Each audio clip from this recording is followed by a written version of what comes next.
So what I see happening quite a lot is a lot of people feel that they don't have enough finance to get started with their Airbnb business.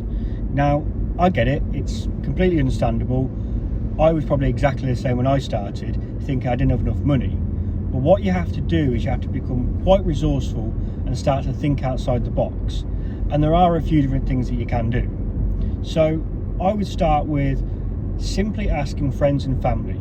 Now, I appreciate that sounds like quite a simple thing to suggest, but you'd be very surprised how much your family and friends want you to succeed, and actually how many of them would like to be in the property business as well. So they might not want to be involved day to day, but as a silent investor in the background and seeing you do well might be a perfect situation for them. I would then look at doing joint ventures. Now, what that might look like is you have someone that's an investor and you have someone that brings the expertise. Now, obviously in this case, you would bring the expertise.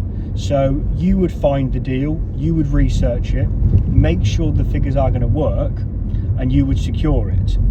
You would put the furniture in it, set it up, deal with the photographers and everything, whereas your 50-50 partner who you're doing the joint venture with would purely be putting the money in and then would get their return. And you could negotiate the terms, so it might be a 50-50 split or a 60-40 or something along those lines. The other option could be to look at credit cards or personal loans. Now, that's something I've done in the past when I was starting up. I would use a credit card to furnish the property, maybe pay the deposit or the first month's rent, and then over the next 6, 12, 18 months, pay it back gradually. What I also did was buy now and pay later. So again, on my first deal, because I simply didn't have the capital, I would go and buy all my furniture. Maybe a good example would be Argos, which I did before.